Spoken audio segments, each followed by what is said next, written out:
क्या आपको पता है कि हमारी कम्युनिकेशन के दौरान हमारी कही गई बातों का महत्व केवल 7% ही होता है और हमारी टोन का महत्व 38% होता है। एंड हमारी कम्युनिकेशन में हमारी बॉडी लैंग्वेज का महत्व 55% होता है। आपकी बॉडी लैंग्वेज आपके शब्दों से ज्यादा ताकतवर है। आपके हाव भाव, चाल ढाल और इशारे न केवल आपके व्यक्तित्व को बयां करते हैं बल्कि यह तय करते हैं कि लोग आपकी बात को कितनी गंभीरता से लेंगे। सोचिए क्या हो अगर आप इस ताकतवर हथियार का इस्तेमाल करना सीख जाए तो आप अपनी बातों का असर 10 गुना तक बढ़ा सकते हैं, दूसरों को प्रभावित कर सकते हैं और हर जगह अपनी एक मजबूत उपस्थिति बना सकते हैं। आज की इस वीडियो में मैं तुम्हें बताऊंगा 5 ऐसी पावरफुल बॉडी लैंग्वेज जो आपकी कम्युनिकेशन स्किल को अलग ही लेवल पर ले जाएगी। तो अगर आप भी जानना चाहते हैं कि कैसे बिना बोले भी दूसरों पर गहरा प्रभाव डाला जा सकता है तो इस वीडियो को एंड तक जरूर देखें, क्योंकि सही बॉडी लैंग्वेज केवल कम्युनिकेशन का हिस्सा नहीं है, यह आपके आत्मविश्वास, करियर और रिश्तों को बदलने की ताकत रखती है। तो चलिए शुरू करते हैं।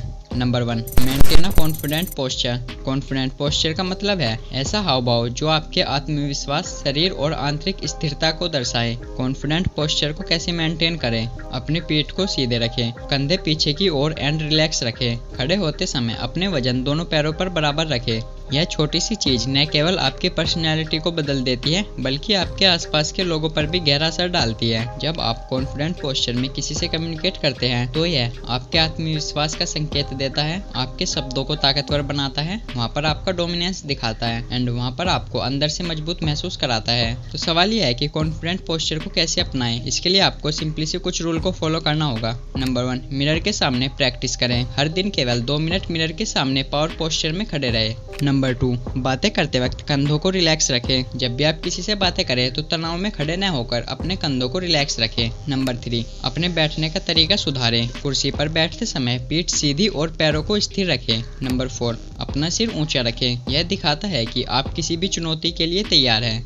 Number 2, maintain strong eye contact. Eye contact इतना जरूरी क्यों है? आंखें आपकी आत्मा का आईना होती है। यह आपके इरादे, भावनाओं और आत्मविश्वास को बयां करती है। जब आप किसी से बात करते हैं और उनकी आंखों में देखते हैं तो यह दर्शाता है कि आप आत्मविश्वासी हैं, आप उनसे जुड़ना चाहते हैं, आप उनकी बात को गंभीरता से ले रहे हैं। लेकिन अगर आप आई कॉन्टैक्ट बनाने से बचते हैं तो सामने वाला व्यक्ति जाने अनजाने में आपको झूठा समझ सकता है और उस पर आपकी बातों का प्रभाव भी कम होता है। और सबसे बड़ी बात, आप अपने आत्मविश्वास को खो देते हैं। स्ट्रॉन्ग आई कॉन्टैक्ट कम्युनिकेशन को कैसे अफेक्ट करता है? नंबर 1, भरोसा और ईमानदारी को बढ़ाता है। जब आप किसी से बात करते हुए उनकी आंखों में देखते हैं तो यह दिखाता है कि आप उनके साथ ईमानदार हैं। कई रिसर्च बताते हैं कि जो लोग बातचीत के दौरान मजबूत आई कॉन्टैक्ट बनाए रखते हैं उन्हें ज्यादा भरोसेमंद माना जाता है। नंबर 2, आपकी बातों का महत्व बढ़ाता है। आई कॉन्टैक्ट बनाने पर आपकी बातें ज्यादा प्रभावशाली लगती है। आपके शब्द, टोन और बॉडी लैंग्वेज का तालमेल ज्यादा बेहतर तरीके से सामने वाले तक पहुंचता है।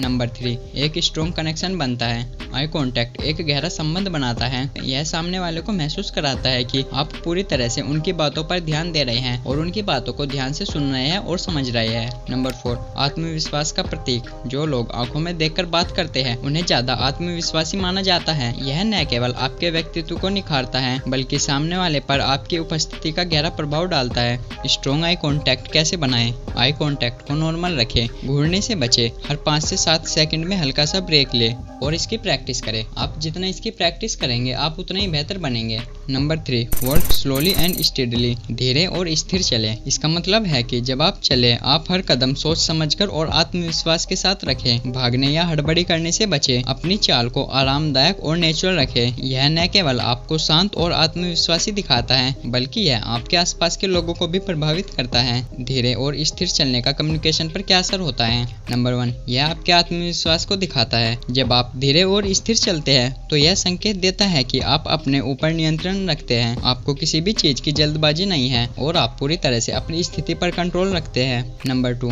प्रभावशाली छवि बनाता है। कई रिसर्च बताते हैं कि लोग ऐसे व्यक्तियों को ज्यादा प्रभावशाली मानते हैं जो शांत और स्थिर चाल से चलते हैं। नंबर 3, यह आपके तनाव को छिपाता है। तेजी और हड़बड़ी में चलने वाले लोग अक्सर तनाव में या फिर डरे हुए लगते हैं और वहीं धीरे और स्थिर चाल आपको शांत और स्थिर मानसिकता वाला व्यक्ति दिखाती है। नंबर 4, आपके शब्दों का गहरा असर पड़ता है। जब आप आत्मविश्वास से चलते हैं तो आपकी बातें भी ज्यादा प्रभावशाली लगती है। नंबर 5, अट्रैक्शन को बढ़ाता है। एक आत्मविश्वासी और स्थिर चाल आपको ज्यादा आकर्षक बनाती है। यह दर्शाती है कि आप अपने फैसलों और व्यवहार के प्रति निश्चित हैं। कैसे अपनाएं धीरे और स्थिर चलने की आदत। अपनी गति को नियंत्रित करें। अगर आपकी चाल तेज है तो थोड़ा धीमा चलने की कोशिश करें, और अगर आप बहुत धीमा चलते हो तो थोड़ा तेज चलने की कोशिश करें। चलते समय अपनी पीठ सीधी रखें और कंधे रिलैक्स रखें। झुकी हुई पीठ और तने हुए कंधे आत्मविश्वास को कम दिखाते हैं। चलते हुए अपनी आंखें सामने रखें, अपने कदमों की ओर न देखें। हर कदम को महसूस करें, हर कदम को स्थिरता और संतुलन के साथ उठाएं।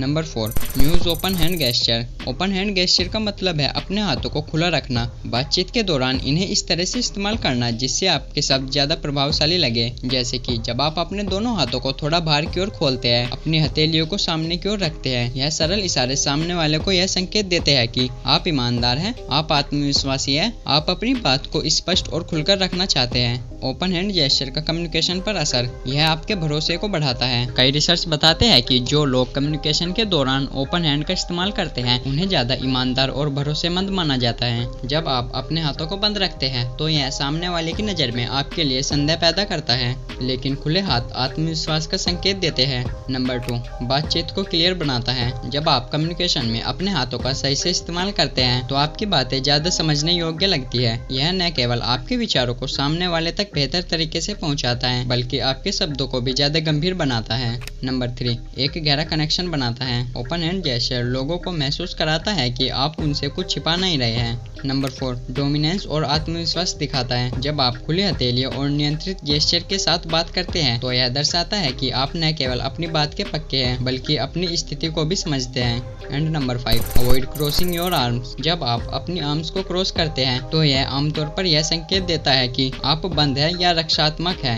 आप किसी चीज से असहमत है या असहज महसूस कर रहे हैं, आप अपनी बातचीत से दूर हो रहे हैं। यह एक बॉडी लैंग्वेज सिग्नल है जो सामने वाले को बताता है कि आप उनसे इमोशनली कनेक्ट नहीं हो पा रहे हैं। क्रॉसिंग आर्म का कम्युनिकेशन पर क्या असर होता है? यह दूरी पैदा करता है। जब आप अपनी बाहों को क्रॉस करते हैं तो यह आपके शरीर से दूरी बनाए रखता है और यह सामने वाले को यह महसूस कराता है कि आप उनसे मानसिक और भावनात्मक रूप से दूर हैं। यह उनके साथ आपके संबंध को बिगाड़ सकता है। दूसरा, असहमत या नकारात्मक का संकेत देता है। आर्म क्रॉसिंग आमतौर पर यह संकेत देता है कि आप उस स्थिति से सहमत नहीं हैं या आपको किसी बात पर संदेह है। यह आपके विचारों या भावनाओं में नेगेटिविटी की छाया डाल सकता है। तीसरा, आत्मविश्वास की कमी को दिखाता है। कभी कभी जब आप अपनी बाहों को क्रॉस करते हैं तो यह हमारी असुरक्षा का संकेत हो सकता है और सामने वाला इसे आत्मविश्वास की कमी के रूप में देख सकता है। इससे बचाव कैसे करें? अपनी आर्म्स को ढीला रखें, इससे आप अधिक खुले और रिलैक्स दिखेंगे। जब आप किसी से बात कर रहे हो तो हाथों का इस्तेमाल हल्के इशारे के लिए करें, इससे आपकी बातों का प्रभाव बढ़ता है और सामने वाला कनेक्ट महसूस करता है। अपना रुख सामने वाले की ओर रखें। अगर आप अपनी बॉडी को सामने वाले की ओर घुमाकर रखते हैं तो यह दर्शाता है कि आप पूरी तरह से उनकी बातों पर ध्यान दे रहे हैं। ध्यान से बैठे या खड़े हो। अगर आप बैठे हैं तो अपने पैरों और हाथों को क्रॉस न करें। एक आरामदायक और खुले अंदाज में बैठना आपका आत्मविश्वास दिखाता है। तो आज की इस वीडियो में इतना ही, और अगर आप इन पावरफुल बॉडी लैंग्वेज को आज से फॉलो करना शुरू करते हो तो यह तुम्हारा हर जगह पर डोमिनेंस दिखाता है और यह तुम्हारी पर्सनैलिटी और कम्युनिकेशन को अलग ही लेवल पर ले जाएगा। याद रखें, बॉडी लैंग्वेज सिर्फ एक तरीका नहीं है, यह आपके व्यक्तित्व का एक अहम हिस्सा है। जब आप इन टेक्निक को अपनी रोजमर्रा की जिंदगी में अपनाने लगोगे तो आप न केवल दूसरों को प्रभावित कर सकोगे बल्कि अपनी खुद की सेल्फ इमेज को भी मजबूत बना सकते हो। तो आपको इन 5 बॉडी लैंग्वेज में से कौन सी बॉडी लैंग्वेज ज्यादा डोमिनेंस लगी, कमेंट करके जरूर बताना। और तुम्हें अगली वीडियो किस टॉपिक पर चाहिए वह भी कमेंट कर देना। तो मिलते हैं अगली वीडियो में।